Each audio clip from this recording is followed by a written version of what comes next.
Али бас хоёулаа танилцъя. Бөөрөө. Батөргөл. Манай Батөргөл ийм гоё малгайтай. Гэхдээ халуусаад байсан учраас малгайгаа ийм тавьсан байгаа шүү. Хүүхдүүдээ, тийм ээ? Хөх Батөрглөө. Чи ноён дээр өмссөн юм уу? Наадах чи ноёны хүүхд юм уу? Аха. Ноён гэж юу юм бэ бөөрөө? Монгол. Монгол дарга тийм ээ? Даргыг ноён гэдэг юм уу? Ойлголоо. Том дарга гэсэн үг. Батөргөл чинь тэгэхээр ноён том дарга юм бэ тийм үү? Хөөе, ноён.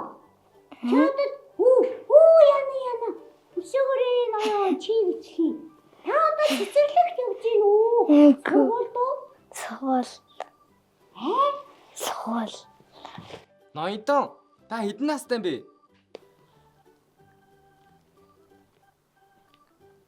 6.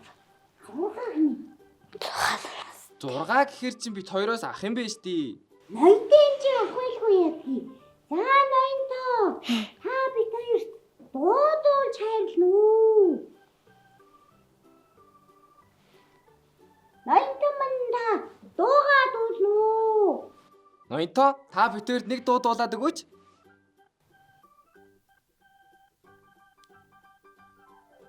Ноён хүн дуу мэдгүй байх гэж баймааргүй юм. Тийм ээ бөөрөө? Харин тийм. Том мэднэ үстэй. Мэдэн штий. Ноён хүн чинь дуу мэддэг байхгүй юу? Ноён хүн бүх дууг л мэддэг байх ёстой доо. Өө намайг дуудлаа гэмтгүй. Заас нөгөө Чингис хааныг зүүдэлдэг чи юу лээ? Ном сум агсаж. Нэггүй. Нотогоос хамгаалсан. Хилт бомбайгаан бэрч. Тэгвэл манай ноёдын шүлэг уншаад өгөх юм уу? Шүлэг. Тэхүү. За тэгвэл уншаад өгөөч. Атган булаа намайг үлд оруулсан. Атгмын хаах намайг үлд оруулсан. Хийлд оруулсан.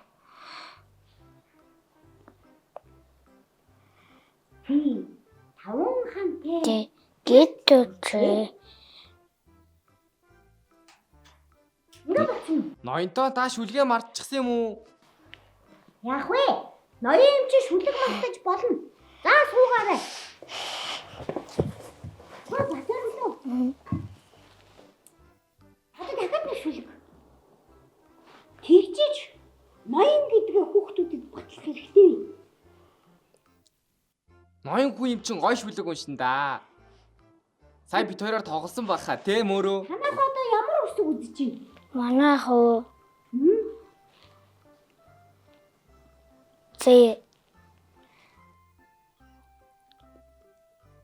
Юу? Зэ. Тавид тасаг байдаг. Хоёр дааж өсөг одоохондоо сураагуулга галдаа.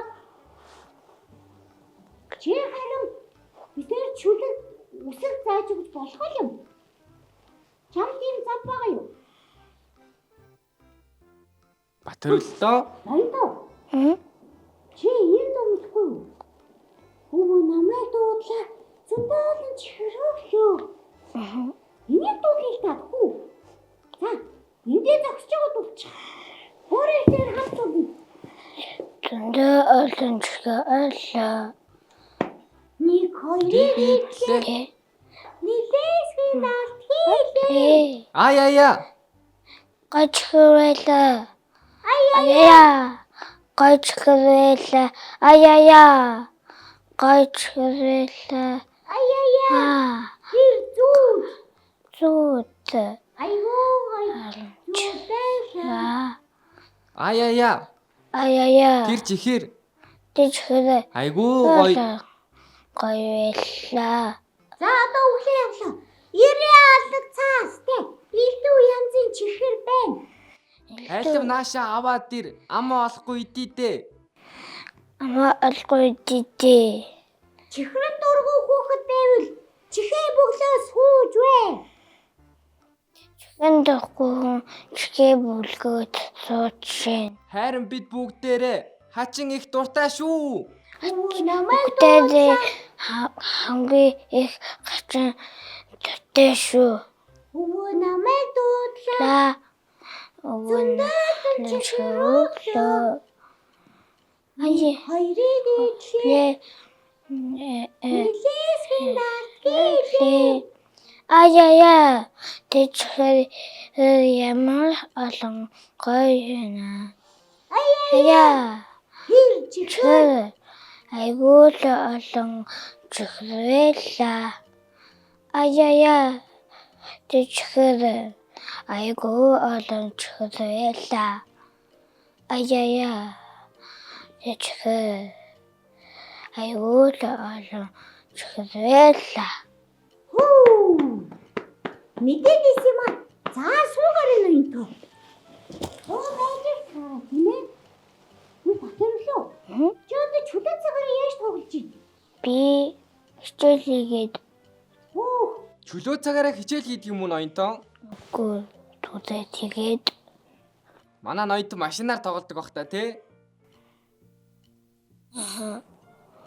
дүү маань надад хүмүүн машин байдаг. Дүү маань гэхдээ машингэм авчдаг. Булаагаад авчдаг юм уу? Үгүй би дүүгээ өгчдөг. Манай ноёнтон сайхан сэтгэлтэй болохоор дүүдээ машина мэ гэд өчтдөг юм байна тий. Намаа фотоголон гэдэг би 6 настай. Ястаа мундаг ахын манай бат. Дүү маань 10 сартай. Дүү чи 10 сартай мүү? Тэгсэн мэт алхахдаг. Алхдаг юм уу? Тэгэхээр ийм хөрхөн жижигхэн гэсэн үг юм. Тэгээд танай тэр ийм жижигхэн дүү чинь чиний үгэнд орж ийн үү? Байна үнгээ чихээ чөндөө дадаад идэг. Уцаар ярддаг юм уу бүр? 10 сартай өгч ийм жижигхэн тэгээд юм ярьж чаддгүй юм.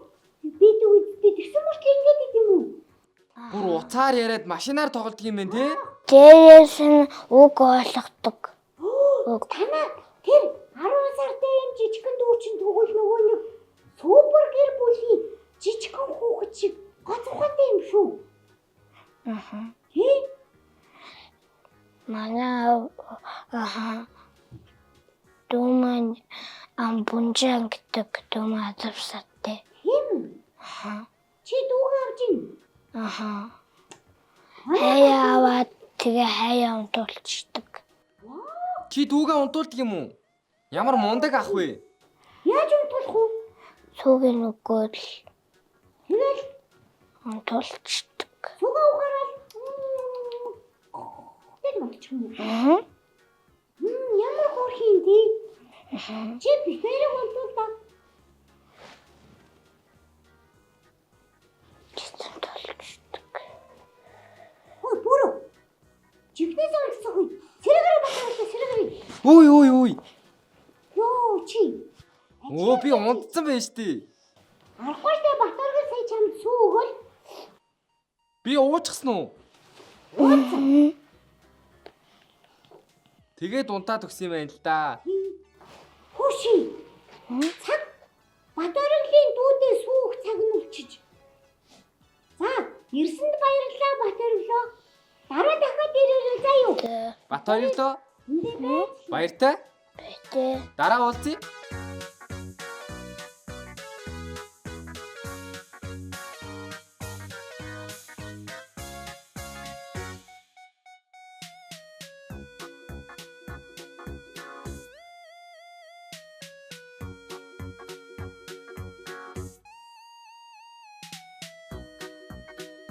Болсон уу? За. Батаргаа үзүүлэх авьяас чи болсон уу? За, баяртай.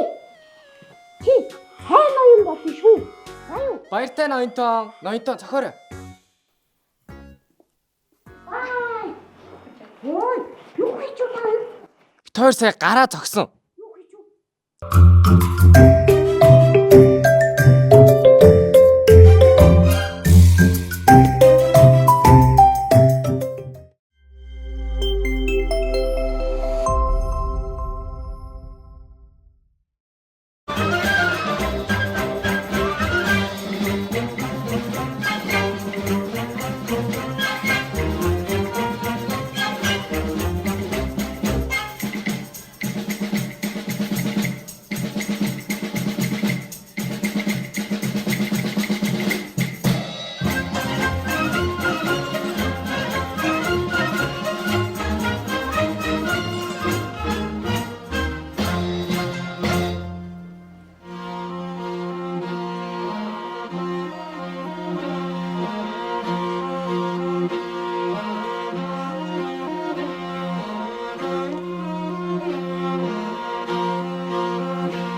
Сайн уу хүүхдүүдээ, өнөөдөр бүтээлийн булангаараа бүгдээрээ ус ундааны бүглээ ашиглан энэ бүглээг ашиглаад ийм цох хийх болно.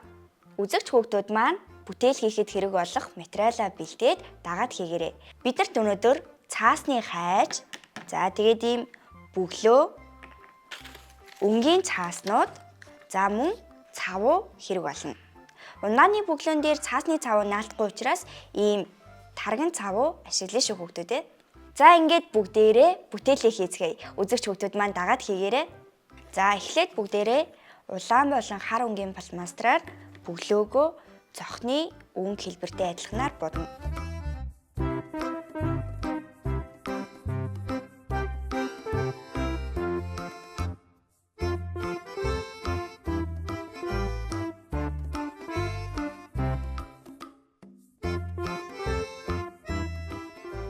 Ингээд цохны хэлбэртэй олгоод будчихна.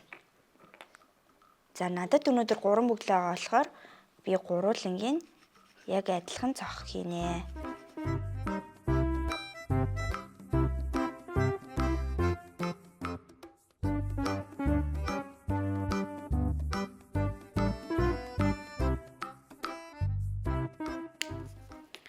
За яг одоо бүгдээрээ пластмастраар будсан маань хатчих хооронд цохныхоо далавчийг хийнэ. За би бол улаан өнгийн цаасан дээр хийх гэж байна. Улаан өнгийн цаасан дээр бүгдээрээ энэ бүглөөгөө тавьж гаад дугуй дүрсээ зурна.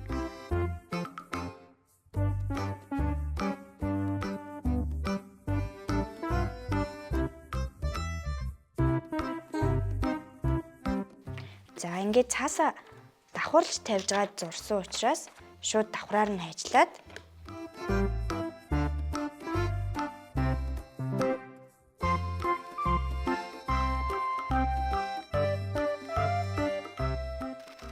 үзэгч хүүхдүүд маань бүтээлийг хийхдээ цаас болон эртэй зүйлтэй маш болгоомжтой хандаарай.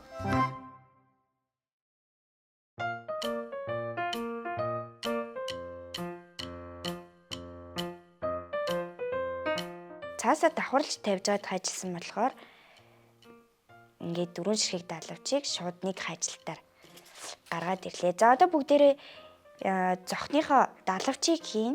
Далавчийг бүгдээрээ ингээд хар өнгийн пластмастраар ингээд цоохор олгоод цэг тавиад ингээд чимгэлжнэ.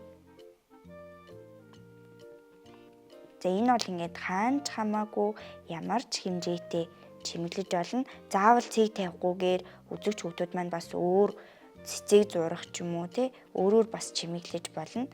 За би бол ингээд цэг тавиад чимэглэжээ. За одоо бүгдээрээ энийг яг голоор нь нуглаад бэлдээд тавьчихна.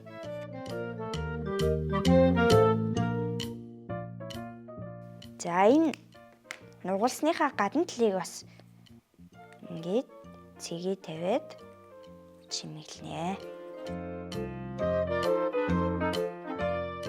За ингээд далавчнууд маань бэлэн боллоо. Одоо бүгдээрээ будсан бүглөөн дээрээ тарган цавнаас маш жоох нэг түрхээд тэгээд далавчаа нуuna.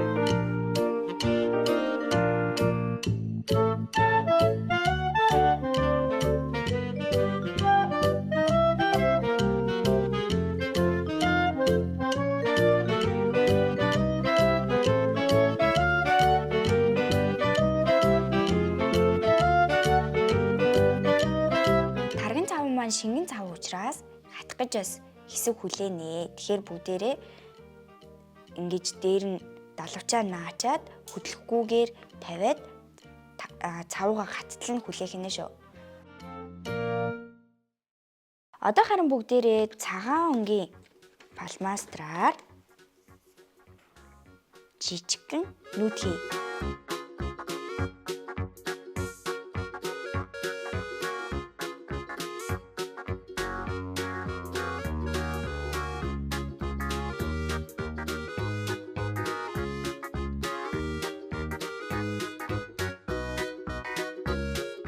За ингээд жижигхэн хөөрхөн зогтнууд маань бэлэн боллоо. Үзэгч хүүхдүүд маань энэхүү зохийг дуурайлгаж хийгээд за өөрийнхөө хичээлийн ширээг, өрөөнийхөө тавиуруудыг чимэглээрэй. За ингээд дараагийн бүтээлийн дугаараараа иргэн уулзцгаая хүүхдүүдээ. Баяртай.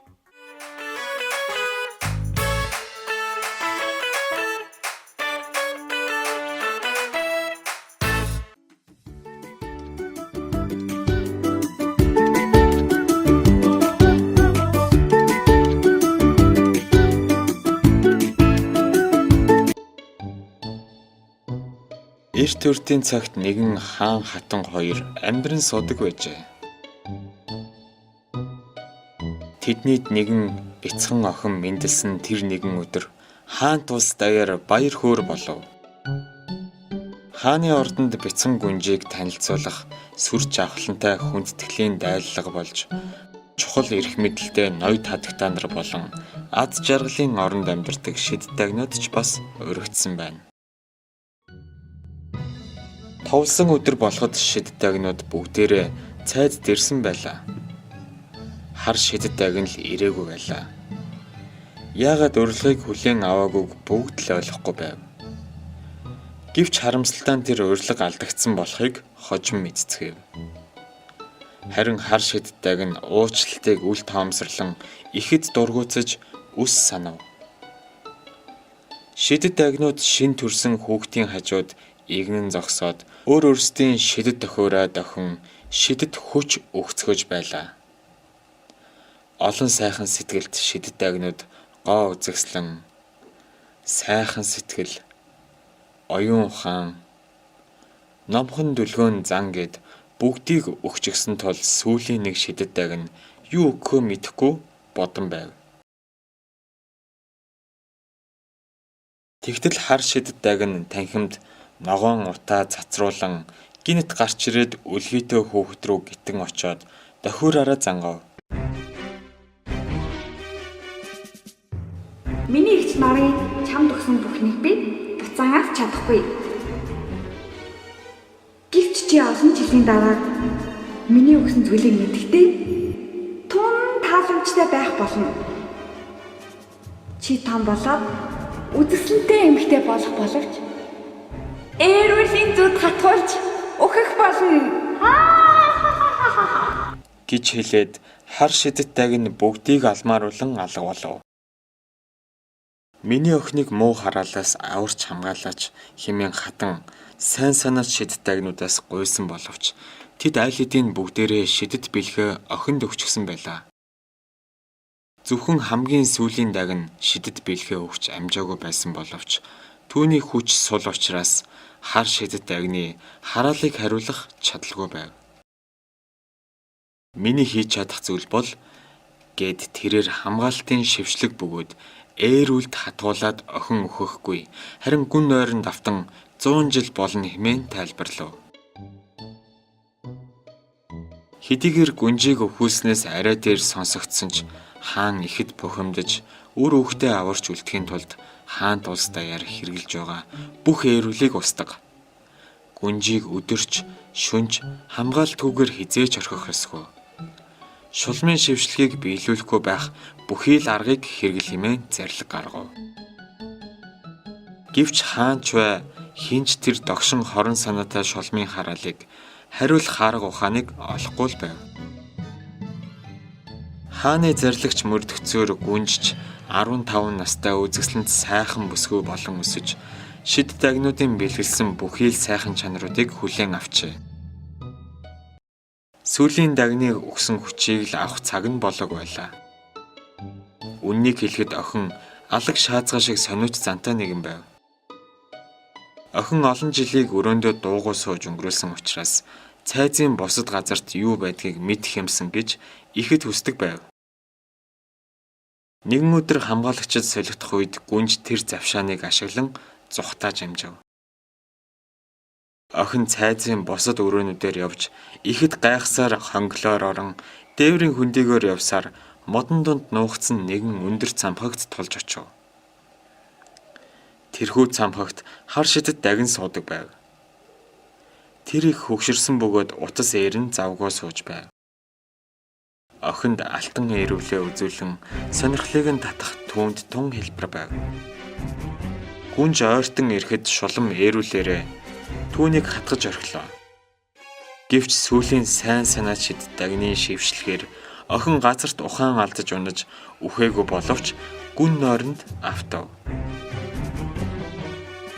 Гэвч энэ явдал сайн санаад шид дагнуудад огт харагдсангүй. Гүнжтэй хамт цайз байсан бүх хүмүүс амьтад бас гүн нойронд автав. 100 жилийн дараа залуу ханхүү ойд явж байтал өтгөн өргөс дургамлаар хашигдсан замд тулан зогсов. Тэрээр сэлмээ аван зам гарган завцсаар яваад нэгэн цайзын хаалганд тулж гайхан зогслоо. Дотогшоо явж орвол хүмүүс бүгд унтж байв. Харуулууд, айг ноёд, нохоо, морд, хаан хатан хоёр хүртэл зэрэгцээд титэмтэйгээ нойрсцоож байв. Ханхүү өрөөнөөс өрөө дамжин алмаар нь явсаар нойрсож буй гүнжийн замхагт оров. Үзэсгэлэнт охины золгүй хувь заяанд шаналн зовсон тэрээр охины хажууд өвдөг дээрээ сөхрөн суугаад охины дохон дээр зөөлхнөр өнсөв.